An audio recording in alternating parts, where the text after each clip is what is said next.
Nous sommes dans une période où enfin le silence se brise, où enfin on n'accepte pas que les femmes portent la responsabilité des actes dont elles sont victimes.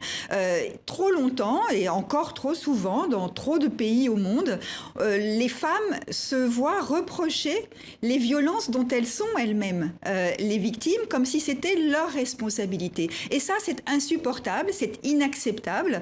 Et aujourd'hui, moi, je me réjouis de voir que la chape de plomb du silence est en train de se fissurer. Elle ne s'est pas encore totalement brisée, ne nous faisons pas d'illusions, mais elle est en train de se fissurer très sérieusement. Et demain, ce sera la journée des droits des femmes. Demain, c'est la journée des droits des femmes. Et pour moi, le 8 mars, c'est une journée importante. Ce sont les femmes, pas la femme de façon abstraite et générale. Ce sont les femmes, chacune des femmes au monde. Et évidemment, lorsque l'on est à Paris, à Abidjan, à Santiago du Chili ou à New Delhi, les enjeux ne sont pas exactement les mêmes. Et il faut pouvoir porter les combats dans chaque pays qui correspondent à la situation du pays.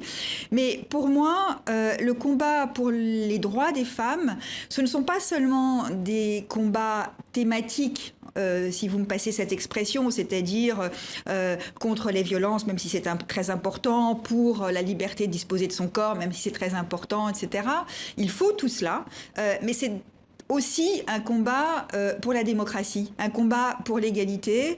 Et pour moi, se battre pour les droits des femmes, c'est se battre pour l'égalité dans la société. Et donc, à l'arrivée, c'est se battre pour une société meilleure, tout simplement.